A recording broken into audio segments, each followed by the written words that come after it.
2D animation, the heart of bringing your imaginations to life for the world to see it in motion. Quite a number of you might have fantasized how to animate, and a number of you might have given up, thinking it is impossible to embark on the journey of animation. However, becoming an animator has never been this accessible to everyone as it is now. All you need is your mobile phone or a drawing tablet and you're good to go. Just download the app called Flipaclip. Today I'll be going through the second part on how to animate fight scenes on Flipaclip. If you haven't watched the first part of this video, I would advise you to watch it. But if you insist on sticking to this video, then that's also fine. There's really no need for you to watch them in order. You can always go back to the previous video and see where I'm coming from. So let's jump right into it.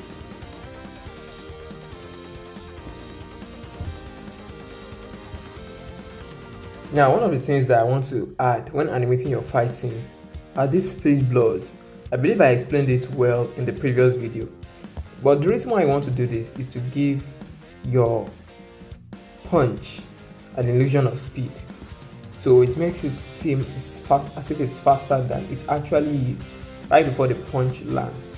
You can also decide to add this to maybe your character, making appear as if it's moving it at a faster rate than the punch is approaching. Now, when you're animating fight scenes, it's important to consider the way the clothes interact with the body. That way your fight scene doesn't seem entirely stiff. Observe how the cloth is shifted up to show that it's moving from that resting point. This is the resting point as you can see it right now. And then it moves up once it lifts the punch. So you have to take note of all these factors. Look at this part as well. The outfit is moving up. It's showing that wind is going through it, because when these people are traveling, they're traveling through air at fast speed. So you have to take things like this into account. Also, you can see in frame 7 how I showed that speed is going. This how can I put it? This part of the shirt is going upwards and is traveling against the wind. To put it simply, the outfit is moving at an opposite direction to where the fist is traveling, because the outfit is not glued to the fist. And once again, you can also observe this smear frame to show that illusion of speed. So these are the things that you want to consider when you are making your fight scenes. Look at how the clothes is. Except it's a skin tight cloth, then you have to observe this just to give it a more realistic feel. Now, during these fight scenes, the moving parts are the hair and the outfit. So the hair also doesn't stay stiff. It's also brushing against the wind.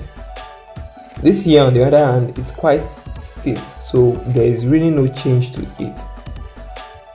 This here is flowing very well, while this here is very packed.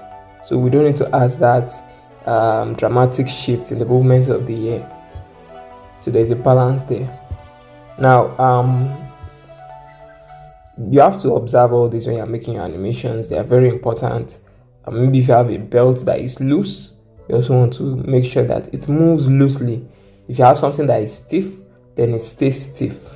For instance, these buttons on the neck of this guy are all stiff, so they retain their form throughout the animation without moving away from any of the position that it is on the outfit. But the hair, the clothes and everything flow with the wind, so you have to take this into account. The wind is coming in, creating this space and this punch.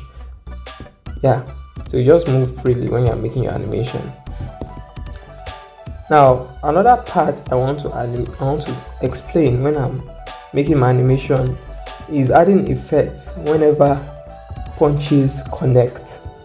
Now, as you can see in this animation, they are dodging their punches swiftly.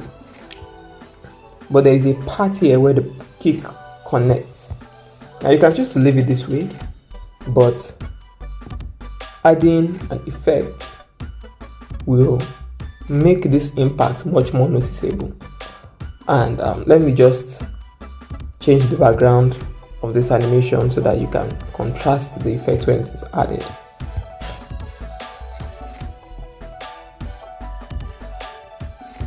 So you can create the effect on a separate layer. You can label it as effects.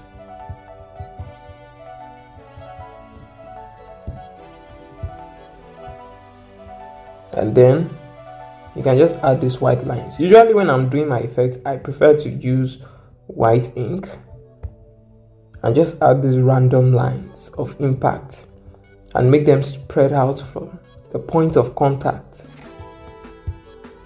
So I want to enable my onion skin so that I can know where the lines are.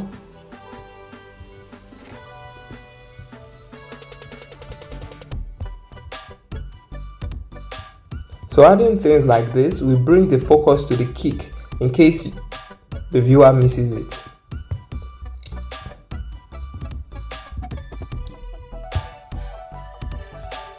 So as it spreads out, the lines get thinner because it's just dissipates in the hair. Show that the kick has landed. Now check it out. See how that white line draws your focus to the point of impact.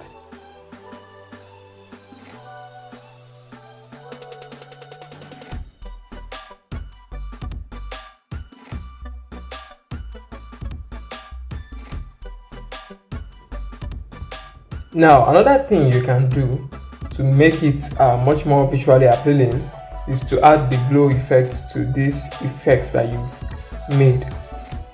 So you open your effect layer and click on this glow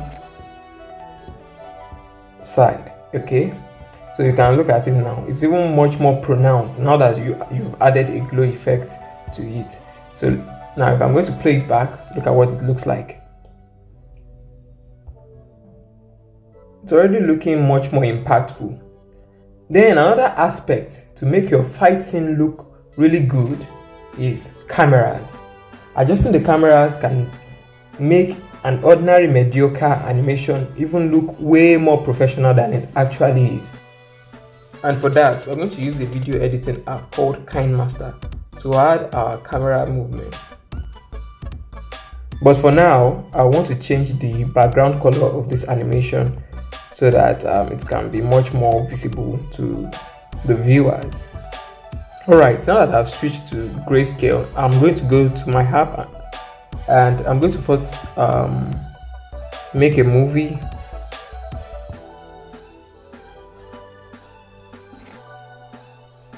And then we're going to open the Kinemaster app. So the first thing I want to do is name my project Fight Scenes. You select the appropriate aspect ratio.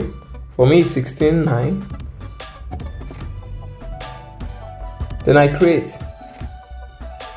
Then you go to this media browser, go to your options. Usually it prioritizes your most recent video at the top. So I'm going to select this. This is just a 1 second video, and let me play it back just to confirm.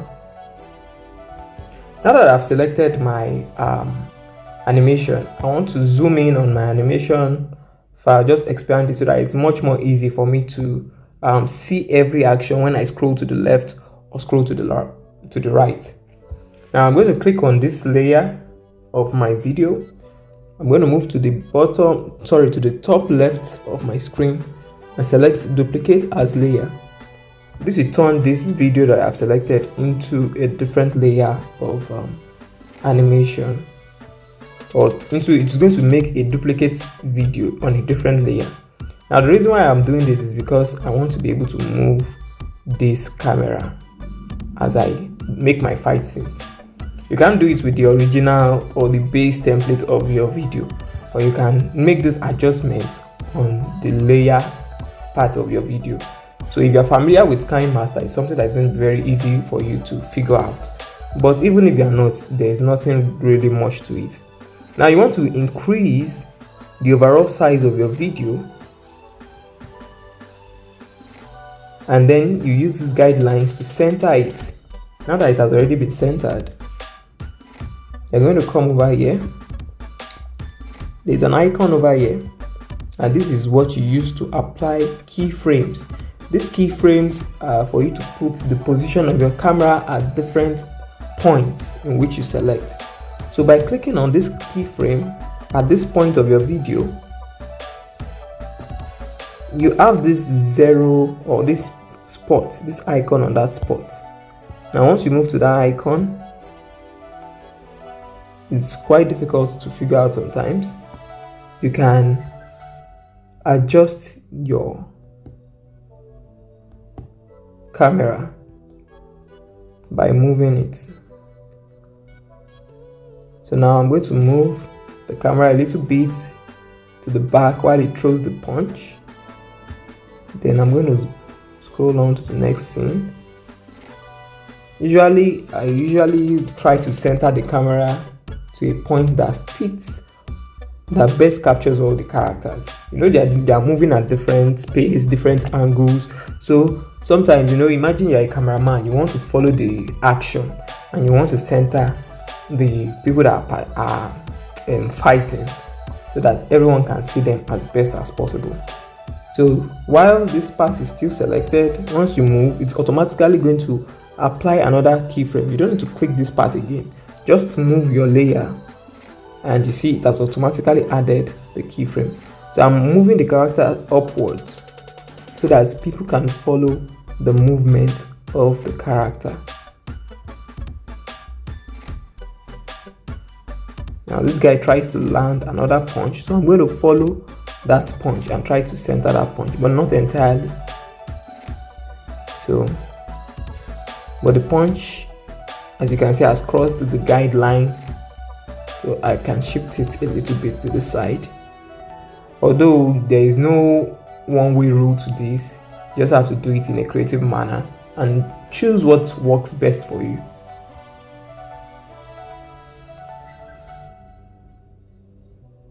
So now my characters are a little bit skewed to the right, so I want to move them again to the center.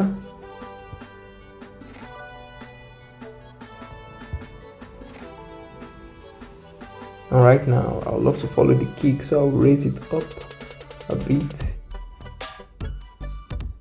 and then that punch connects, that kick connects.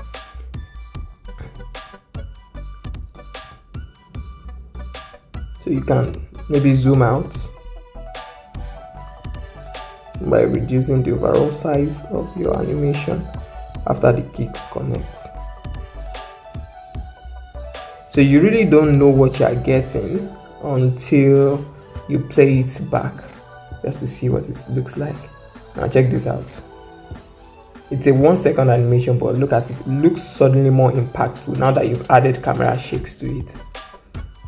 You can even go further and try as much as possible to select the part where the kick connects and add more camera shake to that angle by moving it to the top right, then creating a next keyframe where you move it to the bottom left, and then look at it, it looks more shaky.